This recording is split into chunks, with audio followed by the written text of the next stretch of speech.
قال لك ايه بقى؟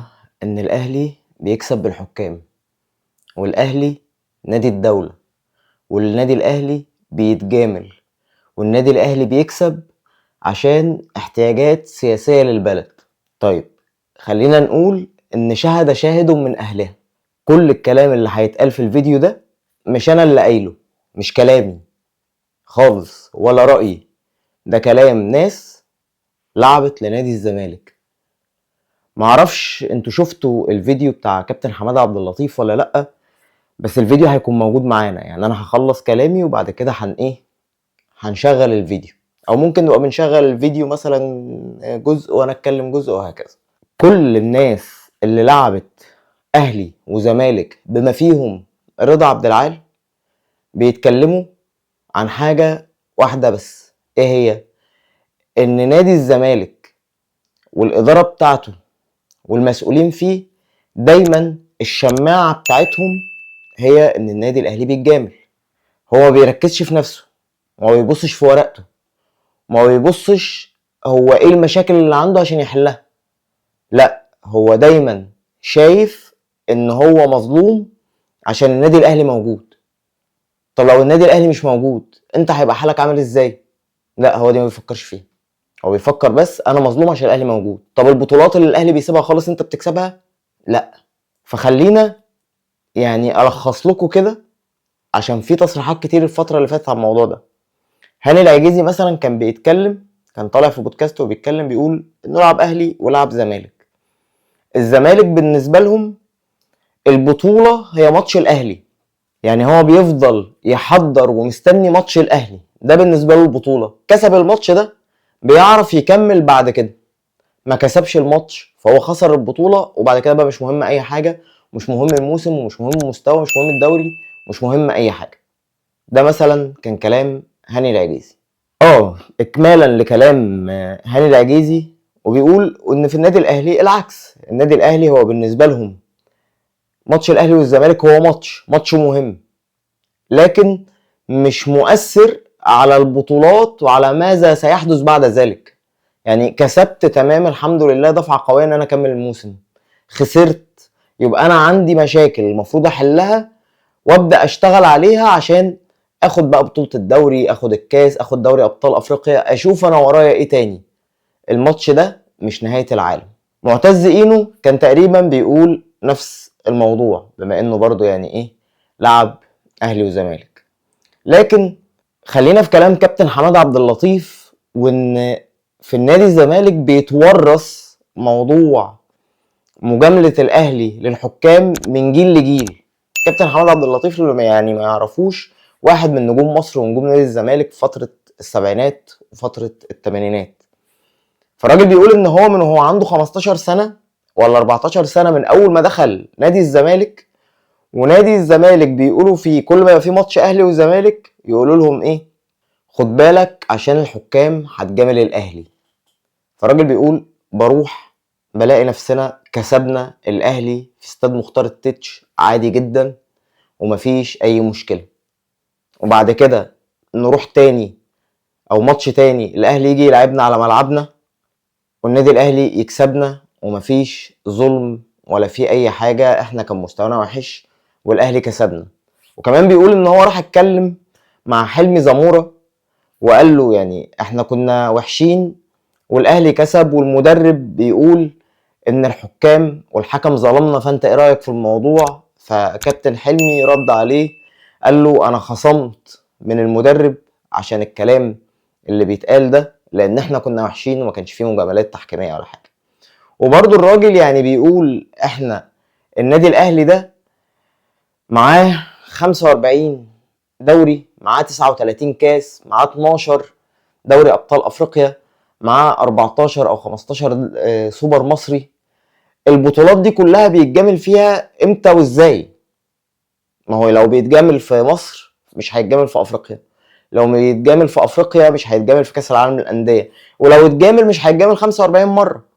وبرضو الراجل قال ان كل الانديه في مصر هي انديه الدوله، فما فيش نادي ينفع او كل الانديه ينفع يتقال عليها نادي الدوله. ما النادي الاهلي نادي الدوله، ونادي الزمالك نادي الدوله، ونادي الاتحاد السكندري نادي الدوله، وهكذا.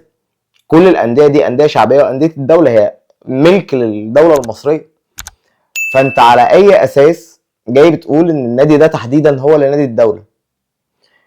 والراجل برضو قال طبيعي لحجم النادي الاهلي وحجم نادي الزمالك وحجم نادي الاسماعيلي ان اوقات هيتجاملوا، بس كله بيتجامل، مش الاهلي بس اللي بيتجامل ولا الزمالك بس اللي بيتجامل ولا الاسماعيلي بس اللي هيتجامل. وبعدين هنروح بعيد ليه؟ ما الاسماعيلي المفروض كان يهبط السنه اللي فاتت وعدلوا الدوري، يعني عدلوا نظام الدوري تاني عشان الاسماعيلي ما يهبطش، واول فريق وافق على الموضوع ده كان النادي الاهلي.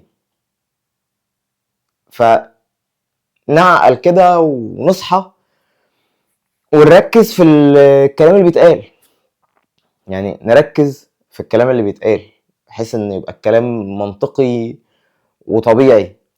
ومش انا اللي بقول والله، يعني هو كابتن فاروق جعفر لما كان بيقول، والفيديو موجود لو عايزين احطه لكم في الفيديو ده احطه لكم او بحطه لكم في فيديو تاني، بيقول انا الحكم كان بيجي يسالني عايزين تاخدوا اجيب لكم طرد ولا اجيب لكم ضربه جزاء.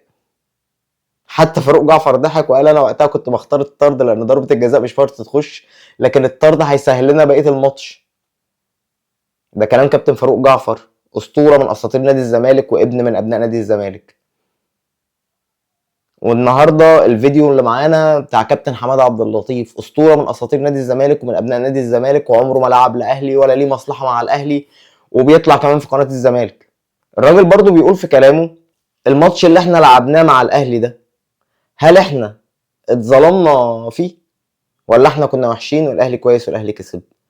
فاتمنى ان الفيديو ده والله يبقى مرجع للزملكاويه. يعني انا ما بحبش اتكلم عن الزمالك والله العظيم ولا اعمل فيديوهات عن الزمالك، لان بكل بساطه انا اهلاوي والكره بالنسبه لي هي الاهلي، وما بحبش يعني جو ان انا اتكلم عن نادي تاني ده انا ما بحبوش، وجو ان احنا نقعد نلقح بالكلام على بعض ما بنحبوش.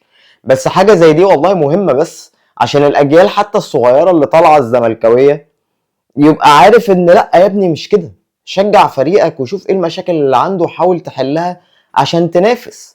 والمنافسه والله، وان الزمالك يبقى قوي وبيراميدز يبقى قوي والاسماعيلي يبقى قوي والاتحاد يبقى قوي، المصري لا مش عايزينه يبقى قوي، عايزينه زي ما هو كده. ده بيعمل جو من المنافسه وبيخلي الكره المصريه تتحسن وبيخلي منتخب مصر يبقى كويس. وعلى الاقل لما تتفرج على كوره تتفرج على كوره ممتعه، ما تتفرجش على قرف. فاحنا يهمنا والله ان كل الفرق تبقى كويسه. فانا بالنسبه لي ما بحبش اتكلم عن الزمالك، بس الموضوع ده مهم، الموضوع ده مهم. الفيديو كان طويل، حاولت يعني اخلي بس فيه الحاجات المهمه. فيلا بينا كده نبص على الفيديو وقولوا لي بقى رايكم في الكومنتات. ولو وصلت معايا لحد هنا يعني فاللايك الجميل بتاعك، اشتراكك، وتعليقك ورايك في كلام كابتن حماد عبد اللطيف. يلا بينا نشوف. كلام بسمعه من اول ما دخلت نادي الزمالك وانا عندي 14 سنه، يعني اكتر من 46 47 سنه. اول ما دخلت كان عندي 15 سنه، دخلت قطاع الناشئين بنلعب تحت 15 سنه. كان المدرب بتاعنا مش هقول اسمه طبعا، وبعض المسؤولين احنا رايحين على الماتش خلي بالكم من الحكام، الحكام هتجامل النادي الاهلي، الحكام هتكسب الاهلي. احنا عندنا 15 سنه. رحنا الماتش كان مقام في النادي الاهلي، كان زمان الماتش هنا وماتش هناك، الماتشات دي كانت 10 الصبح. لعبنا الماتش وكنا كويسين والاهلي كان كويس، احنا كنا موفقين قوي، كسبنا في النادي الاهلي واحنا عندنا 15 سنه، والحكم كان متميز جدا وما حسيتش باي نوع من انواع الظلم لنادي الزمالك. بعد كده الموضوع بقى يتكرر في ماتشات كتير، يعني لما نبقى وحشين ونخسر يقول لك اصل الحكم جامل النادي الاهلي. طب ما انت كسبت قبل كده، مش معنى يعني ما قالوش جاملك ليه؟ فالموضوع اصبح متكرر وسخيف. النادي الاهلي 45 بطوله دوري عام منذ انشائه سنه 1907، 45 بطوله دوري عام. برضك اصل الاهلي بيكسب بالحكام. طب هتكسب بالحكام 45 بطوله دوري عام؟ يعني الاهلي دول يعني ما بيلعبوش خالص، ما عندهمش نجوم، ما عندهمش لعيبه مميزه جت في تاريخ مصر. كلام صراحه سخيف، كلام ما بيعجبنيش. النادي الاهلي 39 بطوله كاس مصر، الناس بقى اللي هي المغيبه او اللي هي مش عايزه تعترف بالواقع او بالحقيقه، اصله برضك النادي الاهلي بيكسب بالحكام. 39 بطوله دوري كاس مصر بالحكام. طب الزمالك 29 بطوله قريب من الاهلي، اشمعنى مثلا ما نقولش الزمالك برضه 29 بطوله دول بالحكام؟ فكلام يعني كلام ما بيعجبنيش. انا دايما بحب الكلام الموزون، بتكلم دايما من عقلي مش من عاطفتي او من قلبي او من انتمائي للنادي بتاعي. نخش النادي الاهلي 12 دوري ابطال افريقيا، برضه اصل الاهلي بيكسب بالحكام. كلام يا جماعه كلام سخيف جدا، كلام لا يعقل. ممكن تتجامل مره، تتجامل مرتين، سواء الاهلي او الزمالك لما لهم من شعبيه طاغيه هيتجامل، بس ممكن هيتجامل في ماتش حكم مثلا عنده عاطفه شويه، اخطا، عمل قرار خطا هنا ولا هنا. لكن هتتجامل في 45 دوري عام، هتتجامل في 39 بطوله كاس مصر، هتتجامل في 12 بطوله دوري ابطال افريقيا. زهقنا يا جماعه، انا زملكاوي وزملكاوي بس زملكاوي، بتكلم الحقيقه، بتكلم الحق، ما بخافش غير من اللي خلقني، ما بقولش غير الحقيقه. موضوع المظلوميه اللي احنا بنعيش فيها، بعض المسؤولين في نادي الزمالك وبعض الجماهير في جماهير نادي الزمالك عارفه كويس ان الزمالك لما بيبقى كويس هيكسب، لما الزمالك وحش بيخسر. انا ما بحبش موضوع الكلام في المظلوميه، اصل احنا بنتظلم.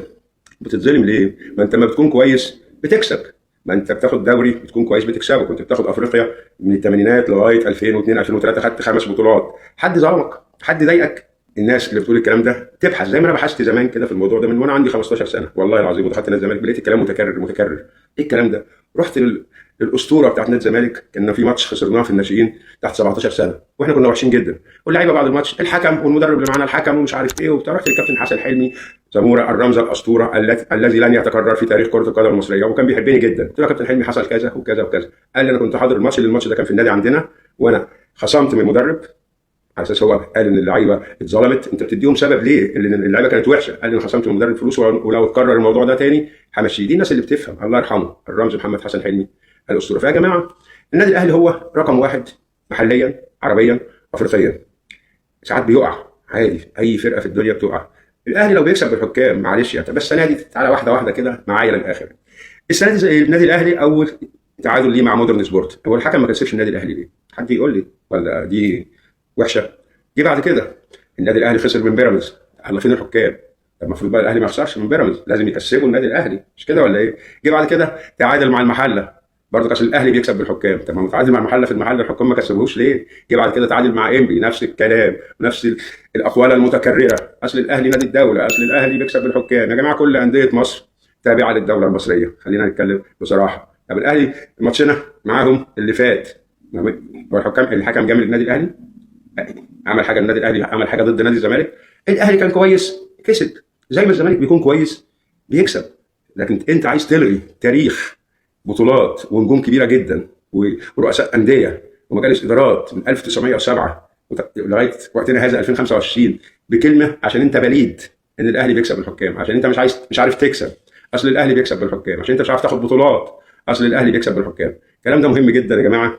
اتمنى في نجوم كتير بتنتمي لنادي الزمالك برضه بتمشي ورا هذا الموضوع كتير جدا، وابسط كلمه يقولها اصل الحكم جاملهم. يا اخي تعالى ندور على اخطائنا، يا اخي تعالى نصلح من شأننا احنا كنادي الزمالك، احنا نشوف نعمل ايه، ازاي نساعد نادينا، ازاي نغير المفهوم الفكري الفاسد الخاطئ اللي هو الاهلي بيكسب بالحكام. هو انا عشان مش عارف اكسب واخد بطولات ارمي بلايا على النادي الاهلي؟ اصل الاهلي الحكام بيتجاملوا بقى خلاص، 45 دوري عام الاهلي بيكسب ايه بالحكام؟ طب 12 دوري افريقيا يا عم حكام برضه يا عم حماده في ايه؟ وبكده تبقى خلصت حلقتنا، واستنونا بإذن الله في حلقة جديدة بقى بعد مباراة منتخب مصر وجيبوتي يوم 8 أكتوبر بإذن الله. كل التوفيق لمنتخب مصر فيما هو قادم، وكل التوفيق للنادي الأهلي فيما هو قادم. وبإذن الله يعني نشوف مصر في كأس العالم، وبإذن الله النادي الأهلي يقدر يحقق كل البطولات اللي هيشارك فيها السنة دي. نختم كلامنا بالصلاة على أشرف الخلق أجمعين سيدنا محمد عليه أفضل الصلاة والتسليم. وما تنسوش الدعاء لأهلنا في فلسطين وفي اليمن وفي سوريا والعراق وبعتذره العراق ولبنان والسودان وفي كل الدول العربية المتضررة. اللهم آمين. أشوفكم على خير. السلام عليكم.